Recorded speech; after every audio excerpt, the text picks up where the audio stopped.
আজকেও পারলি না? চল বেটা। এই পর্যন্ত 21,730 টাকার গোলাপ কেনা শেষ। এরকম চলতে থাকলে আঙ্কেলের জায়গা জমি ভিটা বাড়ি সব বিক্রি করতে হবে তো গোলাপ কেনার জন্য। এটা কেমন জানিস? একমাত্র তোর কারণে। তোর কোনো বুদ্ধি আমার লাগবে না, এমনি প্রপোজ করার বুদ্ধি আমারও লাগবে না। তুই থাম যা। তাহলে কি করবি তুই? শুনছো গিফটটা আছে না? এ দাদা,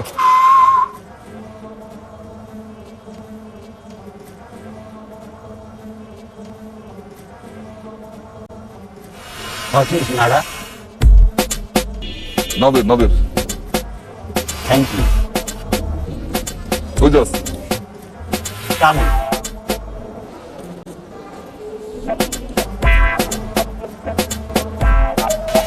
ভাই কাহিনী কি শুনছেন? কি? আমাদের এলাকার যে লিফট আছে না, লিফটের বউরে সামগ্রিক সেটিং করে ভাগাই রয়ে গেছে। লিফটের বউরে কি কান্না! অস্থিরে যাই হোক, আমি যে কথা কইছি কারোর আবার কইেন না।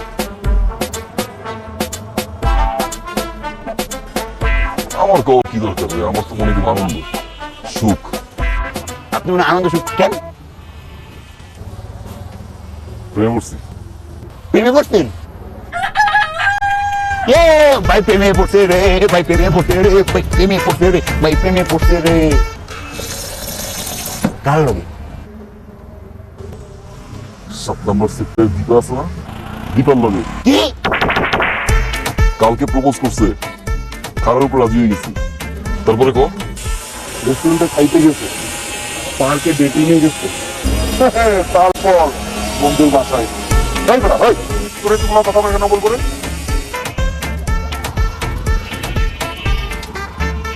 হায় রে সোনামণি,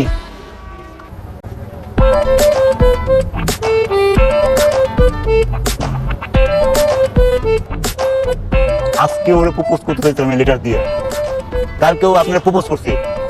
কেন একটা দিন কি আমার জন্য ওয়েট করতে পারতো না? আমি কি আপনি থেকে দেখতে কি কম? আর তুমি দুষ্টি মারি দুষ্টি মারি দুষ্টি মারি দুষ্টি মারি।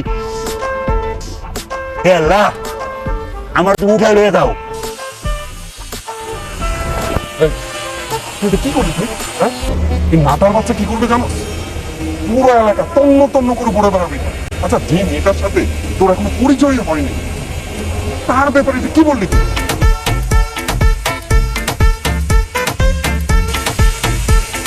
এই শুনিস